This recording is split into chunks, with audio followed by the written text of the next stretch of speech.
भावना जी, सबसे पहले तो आपका हमारे कार्यक्रम में बहुत-बहुत स्वागत है। धन्यवाद आपका। और सबसे पहले तो हम आपको दीप पर्व दीपावली की बहुत-बहुत शुभकामनाएँ देना चाहते हैं क्योंकि ये रोशनी का त्योहार है और रोशनी का सीधा-सीधा ताल्लुक हमारी आँखों से भी है। जी, आपका बहुत धन्यवाद और आपके माध्यम से मैं सभी श्रोताओं को इस रोशनी के त्योहार की बहुत शुभकामनाएँ देती हूँ और बहुत खुशी महसूस करती हूँ कि आपने इस रोशनी के त्योहार में आँखों का ज़िक्र किया और आँख हमारे जीवन में रोशनी लाती हैं, वैसे ही आप सभी के जीवन में हमेशा रोशनी रहे। और जब हम दीपावली मनाते हैं तो पटाखों का ज़िक्र ना हो ऐसा हो ही नहीं सकता क्योंकि हर कोई पटाखों मनाकर दिवाली मनाना चाहता है, ख़ासतौर से बच्चे।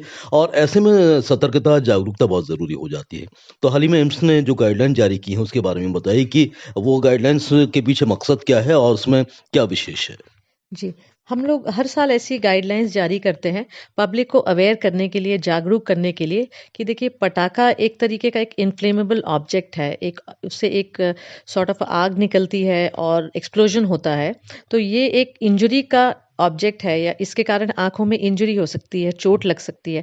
ये चोट आँख एक बहुत छोटा स्ट्रक्चर है और उसके जो टिश्यूज़ हैं, वो बहुत बारीक टिश्यूज़ हैं, बहुत पतले हैं, थिन टिश्यूज़ हैं। उसमें एक छोटी-सी चोट भी बहुत बड़ा इम्पैक्ट ला सकती है और रोशनी में बहुत बड़ा फ़र्क ला सकती है। तो अब इससे चोट से बचाव करने के लिए क्या-क्या तरीके हैं? हम कैसे क्या कोशिश कर सकते हैं कि जिससे हमारी आँख में दिवाली में इस तरीके का कोई एक्सीडेंट ना हो? अगर हो जाता है तो हम कैसे उसको फ़र्स्ट एड देके और कितने अच्छे से उसका इलाज करके अपनी रोशनी वापस कर सकते हैं? ये एडवाइज़री हमने एक जन जागरूकता के लिए निकाली है एम्स भोपाल की तरफ से। और मैं आशा करती हूँ कि सभी लोगों ने इस एडवाइज़री को देखा होगा, पढ़ा होगा, जिससे कि वो पटाखे जलाते समय अपनी आँखों का ख़ास ख़्याल रखें, जिससे कि आँख में चोट ना लगे। तो एडवाइज़री तो काफ़ी महत्वपूर्ण है भावना जी और इसको ज़्यादा से ज़्यादा लोग फ़ॉलो करें उसके लिए भी आपका प्रयास रहेगा। और भी आप किस तरीके के जागरूकता कार्यक्रम इन दिनों चलाती हैं क्योंकि हम अगर दिवाली मनाएँ तो वो सुरक्षित हमारी हो और हैप्पी दिवाली हो? जी, तो इसके अलावा हम लोग जागरूकता अभियान जो चला रहे हैं, हम लोग स्कूल में जाते हैं और कई स्कूल्स में हम एक लेक्चर लेते हैं और उस लेक्चर के माध्यम से एक अवेयरनेस टॉक या हेल्थ टॉक के माध्यम से बताते हैं कि हमें क्या-क्या सावधानियाँ रखनी चाहिए, पटाखे जलाते समय या कोई एक्सप्लोसिव या इन्फ्लेमेबल ऑब्जेक्ट लेते समय, ये बताते हैं। इसके अलावा हम कैंप्स करते हैं, आउटरीच कैंप करते हैं, जहाँ पे भी हेल्थ टॉक्स देते हैं कि आप पटाखे जलाते समय ये सावधानियाँ रखें जिससे कि आँखों में चोट ना लगे और अगर लग गई है तो हम किस तरीके से उसका बचाव और इलाज कर सकते हैं। जी, पोस्टर के माध्यम से हम स्लोगन्स के माध्यम से, टेलीफ़ोन के माध्यम से, फ्लायर्स जैसे आपके माध्यम से, आकाशवाणी के माध्यम से, प्रिंट मीडिया सब जगह इसी तरीके की हम अवेयरनेस प्रोग्राम करते हैं कि ये सब जगह ये बात फैले कि हमको अपनी आँखों का बचाव दिवाली में करना है। अमूमन किस तरह की शिकायतें आपको दीपावली के मद्देनज़र आती हैं, चाहे वो बच्चे हों या बड़े हों, यदि उनके साथ कोई दुर्घटना होती है तो? यस। तो इसमें ये होता है कि जैसे पटाखे होते हैं वो ब्लास्ट करते हैं तो एक बहुत फ़ोर्स के साथ या बहुत जिसको कहते हैं बहुत दबाव के साथ जब वो चीज़ों को बाहर ब्लास्ट होता है तो उससे आँख में बहुत गहरी चोट लगती है। तो जो पार्टिकल्स होते हैं वो पार्टिकल्स में कई बार sand, dust particles, metal particles ये सब पार्टिकल्स आँख में एकदम से रप्चर करते हैं। तो हमारे कॉर्निया को रप्चर कर देते हैं, लिड्स को जैसे आँख की पलक है पलक को में ट्रॉमा या टियर कर देंगे, कॉर्निया में रप्चर, कॉर्निया में टियर हो जाता है, रेटिना में टियर, लेंस में या मोतिया में कोई तरीके का कैटरैक्ट या रप्चर हो सकता है। तो ये सारी बहुत ग्रीवियस इंजरीज़ हैं आँख की जो कि हमको देखने की मिलती हैं। और पर्टिकुलरली बच्चों में जो बच्चे अनअटेंडेड पटाखे चलाते हैं, जिनके बच्चों अपना पटाखा लिया और बाहर जाके चला लिया या पेरेंट्स नहीं है चला लिया, कोई ग्राउंड में बच्चे खेल रहे हैं वो आपस में। तो ये सब तरीके की इंजरियाँ बच्चों में ज़्यादा देखने को मिलती हैं और बच्चों में फिर उनको रिपेयर करना उनके सामने पूरी एक लाइफ रहती है जिसमें कि उनको यही आँख से देखना है। तो इसलिए हम हमेशा कोशिश करते हैं कि पेरेंट्स को और पर्टिकुलरली गार्जियंस को ये हम अवेयर कर सकें कि अपने बच्चों को अनअटेंडेड पटाखे मत चलाने दीजिए। आप वहाँ प्रेज़ेंट रहें, आपके ऑब्ज़र्वेशन में या आपके सुपरविज़न में बच्चे पटाखे चलाएँ और सेफ तरीके के पटाखे चलाएँ। जो बहुत ब्लास्ट करते हैं या बहुत फ़ोर्स के साथ होते हैं, वो अवॉइड करें। आप अपने साथ एक पानी की बाल्टी हमेशा साथ रखें कि अगर कभी एकदम से आग पकड़ ले या कुछ हो तो उस पानी को आप डाल के आग बुझा सकें।